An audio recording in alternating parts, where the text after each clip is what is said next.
एक चोर था, एक चोर था। उसने अपने गुरुजी से पूछा, गुरुजी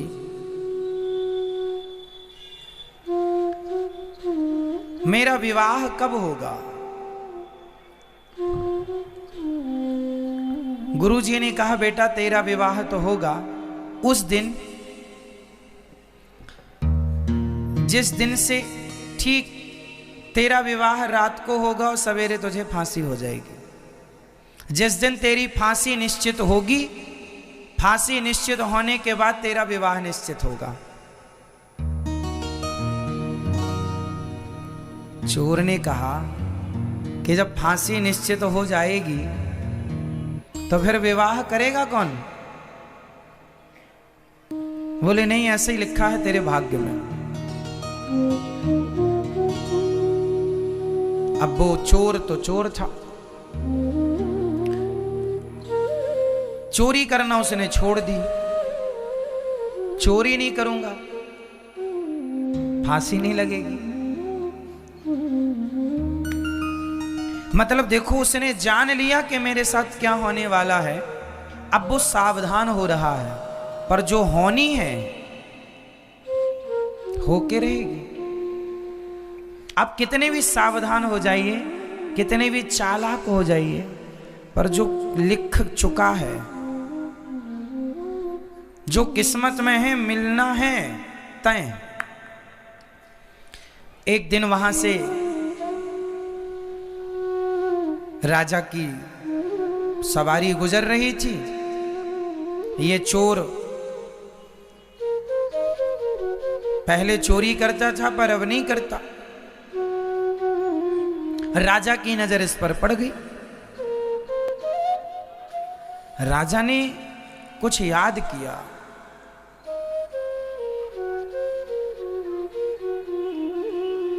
राजा को याद आया, इसने गले में एक सोने का माला पहन रखा था। अब तो सुधर गया था, पर जो चुराया था वो तो था ही ना इसके पास। राजा ने देखा किसके गले में माला है, ये माला तो मेरा है। इसने कभी राजा का माला चुराया होगा।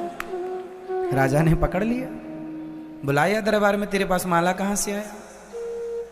बहुत गोल गोल बातें की उसने। राजा ने कहा नहीं, ये तो मेरा है। उसने बाद में माना कि हाँ, मैंने आपके राज्य में भी एक दिन आपके महल में भी चोरी की थी, वहीं से ये मुझे मिला। राजा ने कहा तूने बहुत चोरी की है, मेरा भी बहुत नुकसान किया है, कल तुझे फांसी होगी। लो भैया, बेड़ियों में जकड़ गया, जेल में बंद हो गया। सिपाहियों ने कहा कोई इच्छा है तेरी? बोले आखिर इच्छा यही है, जेल के अंदर ना रखो, पूरी रात मुझे जेल के बाहर रखो ताकि खुली हवा मिलती रहे मुझे।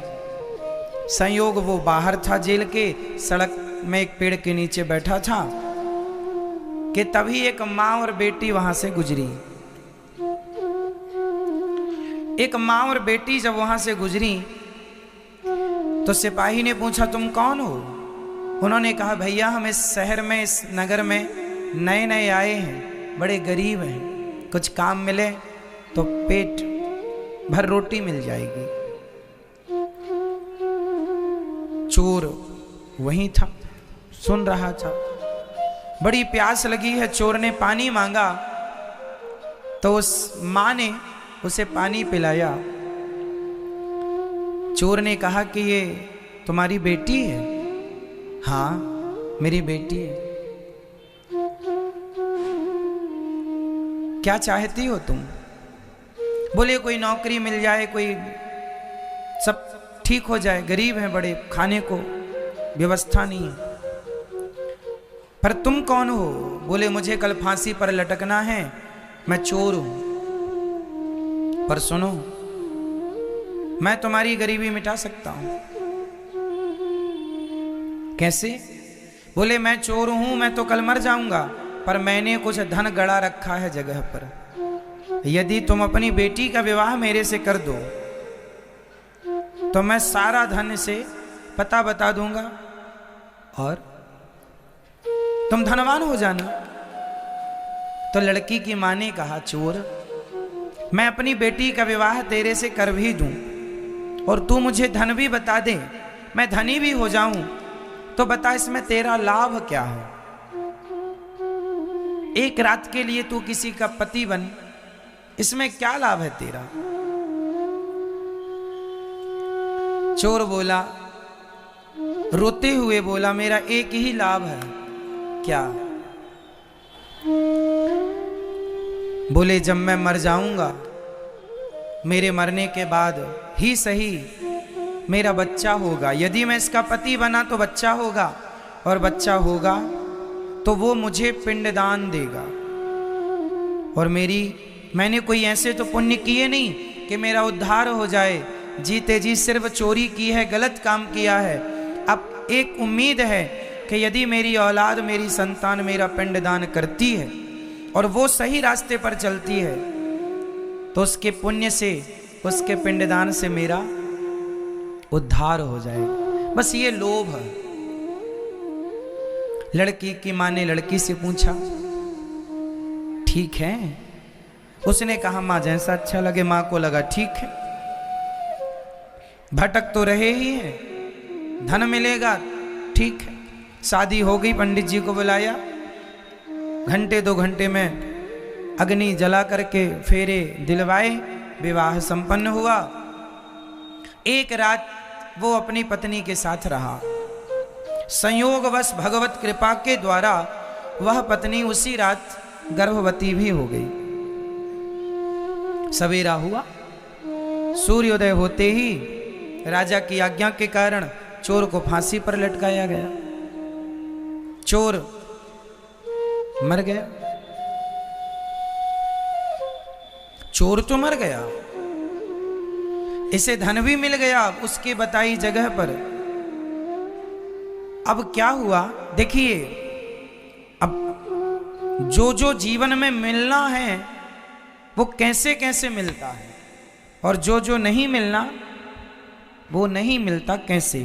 ये धनवान हो गए माँ बेटी दोनों। माँ को लगा चलो बेटी का विवाह कर देना चाहिए। इसने फिर बेटी के विवाह का प्लान बनाया। एक लड़का मिला भी, लड़के से कहा, विवाह करोगे? हाँ हाँ कर लेंगे। विवाह किया तो उस लड़के ने जिसने विवाह किया, संयोग से वो भी एक चोर था। और चोर था तो रात के ही उसने पूरा बोरिया बिस्तर बांधा, इसका सारा धन उठाया, भाग गया। एक चोर ने धन दिया, एक चोर ने धन ले लिया। अब ये जैसे थे फिर वैसे ही हो गए। धन जाते ही उस धन के गम में ये मां निपट गई। अब अकेली लड़की बची, और लड़की भी गर्भवती।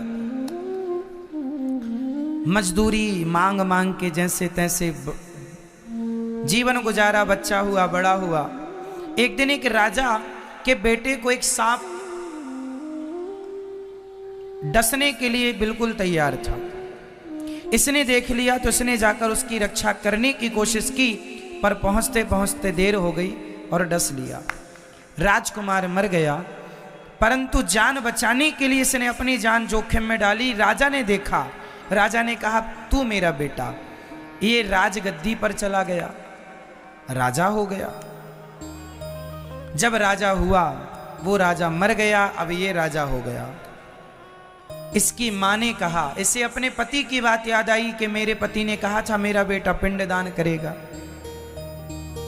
अब पिंडदान करने के लिए ये गया जी पहुंचा, और जब गया जी में पहुंचा तो जैसे पिंडदान करने लगा, उसके सामने 3 हाथ खड़े हो गए। एक हाथ इसके पिता का, एक हाथ उस चोर का जो चुरा के भागा, पर एक रात के लिए वो भी पति तो बना, और तीसरा वो राजा जिसने अपने पुत्र की जगह इसे गोद लेकर अपना राज्य दिया। वो 3 हाथ। अब आप लोग उत्तर दो, वो बेटा उन 3 हाथों में किस हाथ में पिंड दे? बताओ किस हाथ में पिंड देना चाहिए? उसका असली पिता कौन हुआ? वो राजा जिसने अपना पुत्र बनाकर के इसे राजगद्दी दी, या वो चोर जो रातों रात धन चुरा के भागा, या वो जिसने इसे धन दिया इसकी मां को और पहला विवाह हुआ? बताओ इन तीनों में उसका असली बाप कौन और वो पिंड लेने का अधिकारी कौन? तीनों हाथ में किस हाथ में वो पिंड रखे? उत्तर दो, जल्दी बताओ। सिर नहीं, बताओ पहला, दूसरा या तीसरा? तीनों में किसके हाथ में वो पिंड रखे? First, second, third? आप बताओ। तीसरा, इनकी तरफ से तीसरा, आपकी तरफ से पहला, और किसकी तरफ से क्या बोलना है? अच्छा दूसरा भी, दादाजी कह रहे हैं दूसरा भी है, जिंदाबाद। तीसरा सही उत्तर है पहला। क्यों? क्योंकि वही इसका असली बाप है। और भले वो मर गया सवेरा होते ही, परंतु उसी ने संकल्प, उसी ने सपना देखा था कि मेरा पुत्र मेरे लिए पिंडदान करे। इसलिए बाकी तो सब धर्म के हैं, धर्म में मानते चले गए, धर्म की बेटी, धर्म का बेटा, ठीक है, उनके भी अपने कर्तव्य हैं, ठीक है, पर पहला पिंड लेने का अधिकारी वही है। बाद में फिर ये किसी को भी दे, कोई आपत्ति नहीं। अर्थ क्या निकला इस कहानी का? इस कथा से ये सीख मिली कि हमारे जीवन में कितना भी उतार और चढ़ाव आए और आएगा, कब आदमी राजा से रंक हो जाए और कब रंक से राजा हो जाए, तुम्हारी किस्मत ना हम तय करते हैं ना पड़ोसी। आपकी किस्मत, आपका भाग्य आप स्वयं बनाते हैं। और जो आप यहाँ बैठे हैं, आपका भाग्य पहले ही लिख चुका है कि आपको ये आगे मिलेगा। इसलिए जो मिल रहा है वो हमारे कर्मों का फल है और भगवान की कृपा से उसे लेकर प्रसन्न ही रहना चाहिए। ये समझदारी है। ये क्या है? समझदारी। हर हाल में प्रसन्न। बेटी का विवाह कब होगा?